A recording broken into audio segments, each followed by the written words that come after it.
Bonjour à toutes et à tous, bienvenue à ce nouveau Good Morning Market. Nous sommes le vendredi 15 janvier 2021 et la veille, les indices américains ont donc terminé en territoire négatif avec un S&P 500 en repli de 0,38%. Le Dow Jones, quant à lui, s'est replié de 0,22% et le Nasdaq a baissé de 0,12%. À noter, seul le Russell 2000 a réussi à tirer son épingle du jeu et a progressé de 2,05%. Il a donc surperformé les indices de Wall Street. Lors de la session en Asie-Pacifique, le Nikkei a chuté de 0,7%, le S&P ASX 200 australien est resté quasiment à l'équilibre, le Kospi coréen a reculé de 1,9% et les indices chinois ont évolué en ordre dispersé. Un rapide point concernant le coronavirus avec un nombre total de décès qui a dépassé donc les 2 millions et la séance d'hier, séance américaine plutôt, a été marquée par les détails du plan de relance de Joe Biden à 1h30 du matin. Et donc, nous allons essayer de montrer ces détails. Nous avons droit à un plan de relance de 1900 milliards de dollars. 1000 milliards de dollars seront consacrés à une aide directe aux ménages et 440 milliards de dollars aux entreprises les plus touchées par la pandémie, entre autres. Et donc, il y aura donc un chèque de 1400 dollars qui sera envoyé aux Américains et qui s'ajoutera donc aux 600 dollars qui ont été envoyés précédemment, ce qui fait un total de 2000 dollars. Donc, pour résumer, 1000 milliards de dollars pour les ménages, 440 milliards de dollars aux petites entreprises et aux municipalités les plus impactées par le Covid. À noter également 415 milliards de dollars pour la lutte et la vaccination contre le coronavirus. Il faut noter que Joe Biden souhaiterait que les Américains reçoivent en tout 100 millions de doses de vaccins au cours des 100 premiers jours de son administration. Alors on va détailler quelque peu donc les mesures, notamment destinées aux Américains. Donc hormis le chèque de 1400 dollars, les aides exceptionnelles de l'assurance chômage seront prolongées jusqu'en septembre et augmentées de 300 à 400 dollars par semaine. Le salaire fédéral minimum sera augmenté à 15 dollars l'heure. Et à noter également que 20 milliards de dollars seront alloués au transport public. Donc voilà pour ce programme détaillé de Joe Biden. Les détails étaient attendus. CNN annonçait 2000 milliards de dollars, mais ce sont 1900 milliards de dollars qui ont été annoncés. Concernant le marché pétrolier, et ça concerne toujours les États-Unis prévoient de vendre 20 millions de barils de pétrole en provenance de leurs réserves stratégiques. On se souvient que lorsque les cours du pétrole étaient tombés en territoire négatif, ils avaient renforcé considérablement leurs réserves stratégiques. Et au vu des cours du pétrole élevés, ils vont vendre actuellement 20 millions de barils. Donc une très belle opération avec une très belle plus-value au passage. Et des pétroles d'ailleurs qui sont en train de former une figure chartiste de retournement. On a des ETE sur le Brent et le WTI. On va en parler lorsque l'on va aborder les matières premières. Alors, nous allons peut-être vers une nouvelle crise politique en Italie. Le Premier ministre italien Conte pourrait faire l'objet d'un vote de confiance lundi. Nous avons publié un article dans ce sens, un article explicatif, c'est un article plus politique qu'autre chose. Cela a été publié hier. À noter également concernant donc les tensions entre l'Australie et la Chine, selon certains médias, la Chine pourrait commencer à autoriser à nouveau certaines importations de charbon australien. Toujours concernant la vaccination, petite parenthèse, selon le UK Times, le Royaume-Uni prévoit de vacciner 500 000 personnes par semaine.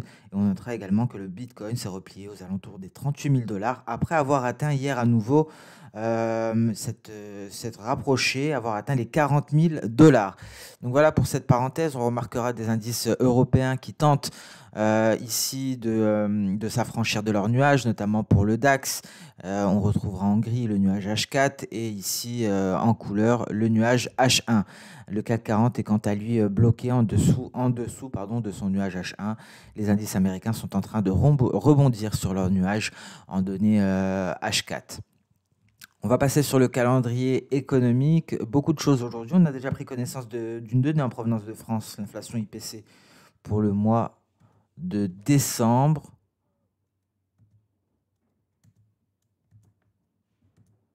Voilà, donc l'inflation IPC pour le mois de décembre en France à 8h45. On a pris connaissance également d'une donnée en provenance d'Espagne à 9h, la même inflation IPC. Et donc, on prendra connaissance de la balance commerciale de la zone euro. Et l'après-midi, on prendra connaissance de certaines données américaines, notamment à 14h30. Nous prendrons connaissance de l'indice du New York Empire State pour le mois de janvier. À la même heure, et c'est le chiffre de la séance, les ventes au détail aux États-Unis pour le mois de décembre. C'est toujours à 14h30. Il y aura également à 15h15 la production industrielle aux États-Unis pour le mois de décembre. Et à 16h, lundi, le sentiment des consommateurs de l'Université du Michigan pour le mois de janvier. Ce sont les données majeures, mais la plus importante, ce sera donc les ventes au détail. On aura également le décompte des plateformes de forage Baker Hughes à 19h. Donc voilà pour le calendrier économique. Nous allons passer sans plus tarder sur les indices. Et on va débuter par le DAX qui, en données journalières, donne l'impression de patiner quelque peu en dessous des 14 000 points. Il ne parvient pas à se hisser au-dessus et à tester à nouveau son retracement de Fibonacci à 127,2%, soit les 14 056 points. Qu'en est-il en données H4? En données H4, on a intégré le nuage H4. Souvenez-vous, nous sommes également dans le nuage H1. Il va falloir en sortir pour espérer un retour à la hausse et un retour aux 14 050 et pourquoi pas au-dessus des 14 050. Donc, il faudra s'affranchir, il faudra tout simplement réussir à s'installer au-dessus de ce palier de Kijun, 13 958 environ. Cela permettrait donc de renforcer les perspectives haussières vers des précédents records, voire de nouveaux records historiques. Nous avons toujours cette oblique haussière qui n'a pas été franchie, il n'y a pas eu de franchissement de nuage. Seul un passage sous les 13 840 points permettrait d'envisager des perspectives baissières en direction des 13 700, dernier rempart avant les 13 554. Donc pour l'heure, perspective haussière en cette dernière séance de la semaine pour le DAX. Un DAX dans son nuage, donc plus ou moins à l'équilibre en données H4, mais une sortie de ce dernier permettrait donc d'envisager un retour vers les précédents sommets, notamment au-dessus des 14 000 points. Le CAC 40, pour lui, la tâche sera beaucoup plus compliquée car il faudra traverser ce nuage. Il n'a pas réussi à combler ce gap car il n'a pas réussi donc à intégrer le nuage pour aller s'attaquer aux 5660 points. C'est un cluster de Tenkan et de Kijun, une Kijun qui plus est en palier. Ce serait le dernier rempart ici avant les 5670 points aux alentours de la SSB qui permettrait enfin au CAC 40 de trouver une direction, au CAC 40 de se hisser.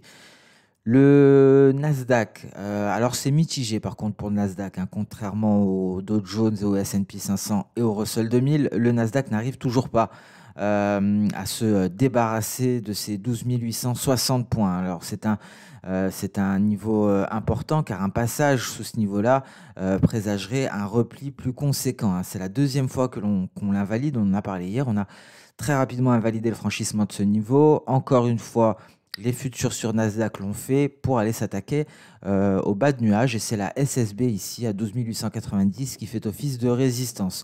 Le chemin sera long avant d'envisager une hausse pour aller tester cette oblique haussière. Il faudra notamment passer au-dessus des 12 950 points pour espérer un retour au-dessus des 13 000, aux alentours des 13 015. Et en cas de franchissement de ce niveau-là, ce serait un retour espéré aux 13 100 points. Donc beaucoup plus mitigé pour le moment pour le Nasdaq qui éprouve de grandes difficultés à s'écarter de ce niveau, un niveau qui semble rappeler après les tests de cette oblique haussière. Maintenant donc tout le chemin est à refaire, traverser de nuages à nouveau pour aller se hisser au-dessus des 13 000. Dow Jones et S&P 500 quant à eux parviennent à rebondir sur leurs nuages. Ils font face actuellement à une résistance. C'est leur Kijun et cette dernière permettrait de prendre le chemin de la hausse avec des objectifs plutôt optimistes sur des records historiques, 31 593 points pour le Dow Jones, le S&P 500, même topo. Il rebondit actuellement sur son nuage. Il s'est pas mal replié après avoir patiné aux alentours de cette oblique haussière qui n'est autre que la borne inférieure d'un précédent canal haussier. Et donc, en cas de franchissement de la Kijun, à l'image du Dow Jones, cela lui permettrait d'aller chercher les 3820 points, récent sommet qui date du 11 janvier. Le Russell 2000 a bel et bien surperformé. Il est allé ici jusqu'à l'objectif théorique. Il a finalisé sa vague haussière. Et donc, l'objectif a bel et bien été atteint avec une belle progression de plus de 2%. Il surperforme Wall Street et il revient se cacher ici sous la borne supérieure, sous cette oblique haussière. Et donc, il faudrait s'affranchir de la Tenkan 2145 points pour espérer repartir vers les 2160. Et donc, on le voit ici en données H4, hein, l'objectif a été atteint plus ou moins. L'objectif que l'on avait H4, ils sont équivalents, hein, simplement. Ce sont deux visions différentes sur deux unités de temps différentes. Mais en tout cas, l'objectif a été atteint. Le nuage est en train de se redresser. Ce sera un prochain renfort qui pourrait permettre une progression haussière. Attention tout de même ici sur le Russell 2000 à ne pas voir apparaître une éventuelle ETE. Voilà, avec une éventuelle ligne de coup à ce niveau-là. En cas de repli et de franchissement de cette oblique haussière, cela pourrait représenter une ETE et donc un breakout sur la ligne de coup, ce qui pourrait nous permettre d'aller chercher un objectif théorique qui devrait se placer aux alentours de la SSB d'ailleurs. Très exactement la SSB. Bon, ça va dépendre du point de breakout. Mais en tout cas, prudence. Prudence à ce que l'on ne voit pas apparaître une petite ETE sur le Russell 2000 qui pourrait nous ramener aux alentours des 2095 points. Ça peut aller assez vite. On se souvient de cette ETE où effectivement, à partir du moment où nous avons eu un breakout, nous sommes allés directement à l'objectif théorique sans souffrir. Donc prudence, encore une fois. Il faudra qu'il parvienne à rester aux alentours de sa Kijun, qu'il s'attaque à sa Tenkan pour s'éloigner de ce scénario d'une ETE et pourquoi pas aller chercher à nouveau les 2160 points. Alors, le Bitcoin marque actuellement une pause, hein. Nous sommes allés légèrement au-dessus des 40 000 $ avant de marquer une nouvelle pause. Mais en tout cas, la tendance haussière se poursuit. Elle se construit à nouveau peu à peu sur le Bitcoin qui est toujours aux alentours des 38 000 $. On passe à présent sur le marché des matières premières avec un gold qui ne parvient pas à se décider. Alors ici, en données journalières, nous sommes toujours dans l'enceinte de notre nuage. La résistance est la même. C'est une SSB qui est renforcée par une moyenne mobile à 50 périodes. C'est le dernier rempart avant la bande supérieure de ce canal baissier. Un franchissement de ce dernier permettrait un retour aux alentours des 1930 $, voire 1960. Pour l'heure, il n'en est rien. On reste à l'intérieur du nuage sans parvenir à donner un signal de hausse en sortant par le haut ou un signal de baisse en sortant par le bas, ce qui nous permettrait donc enfin de nous éloigner de cette zone des 1850 $ l'once.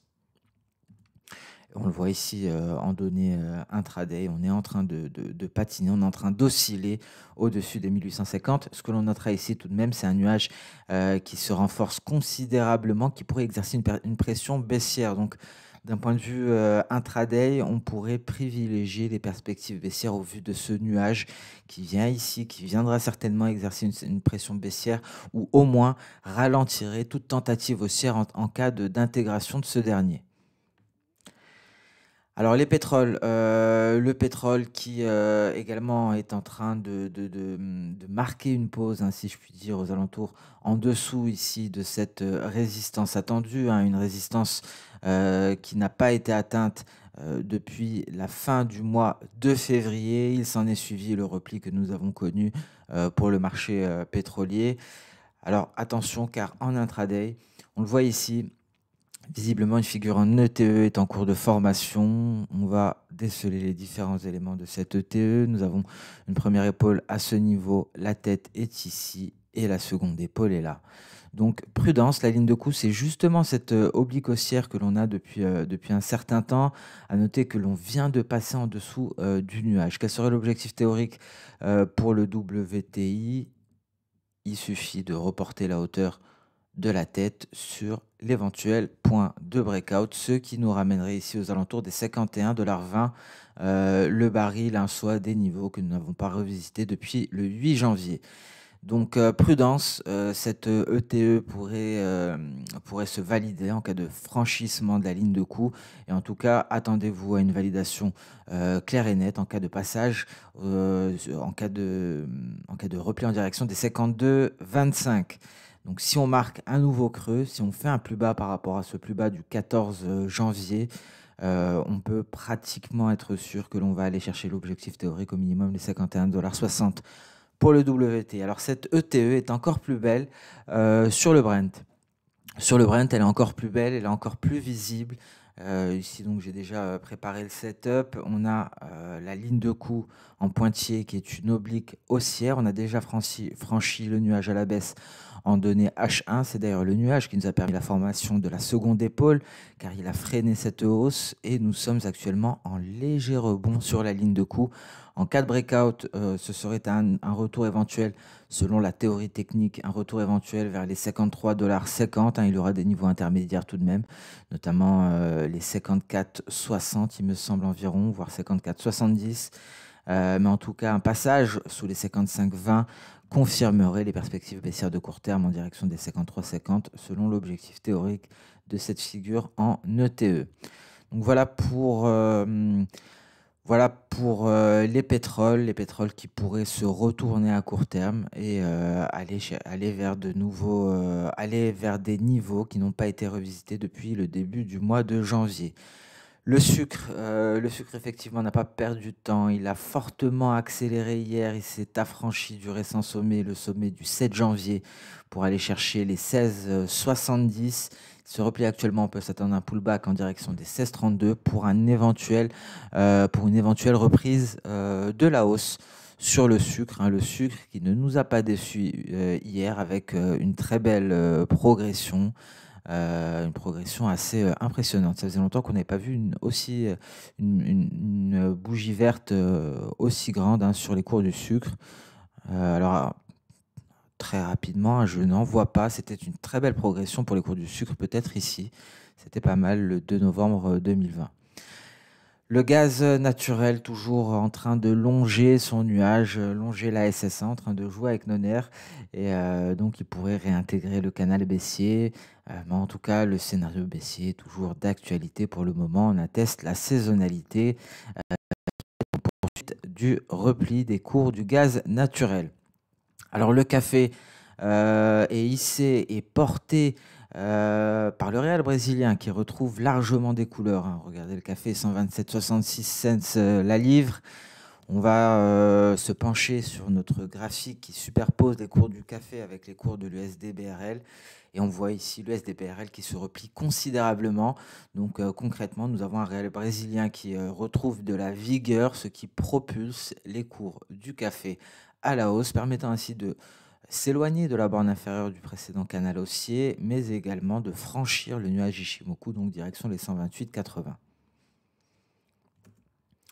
Sur le copper, rien à signaler. Le platine, plutôt volatile, perspective haussière, toujours clairement d'actualité. Nous l'avons détaillé lors d'un précédent Good Morning Market. On attend un signal d'accélération haussière. On pourra s'y intéresser en données intraday.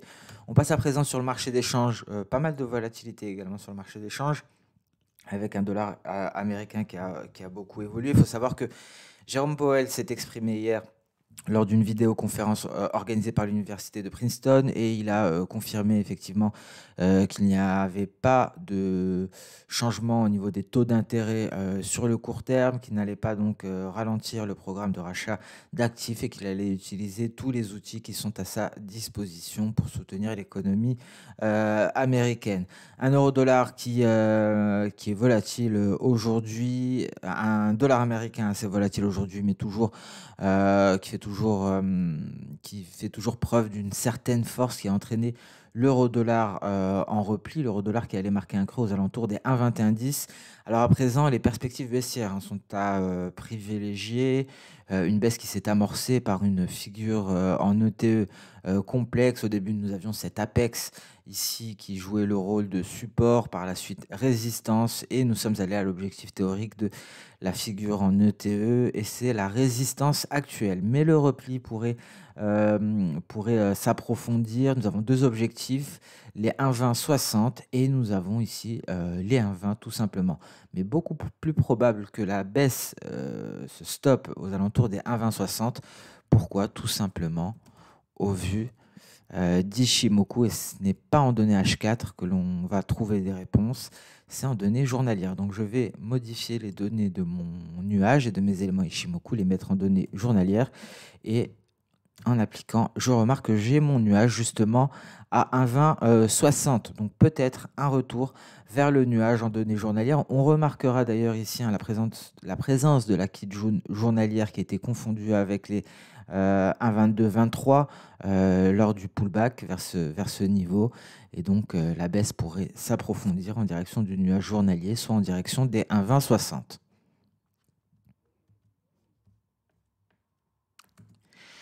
Le GBP USD échoue à nouveau ici aux portes des 1,3683. Il repart à la baisse, peut-être en direction de son creux des 1,3690, 1,3600. Donc repli depuis notamment le repli de la Tenkan. On peut s'attendre à une poursuite de la baisse sur le GBP USD qui ne parvient pas à s'affranchir de ce niveau-là. On remarquera les mèches supérieures qui attestent de la présence de vendeurs à ce niveau-là. Donc pour le moment, pas de hausse en direction des 1,3792 envisagés pour le GBP USD, surtout depuis le franchissement de sa Tenkan. NZD USD, on se replie peu à peu en direction de la ligne de coup d'une probable figure en ETE.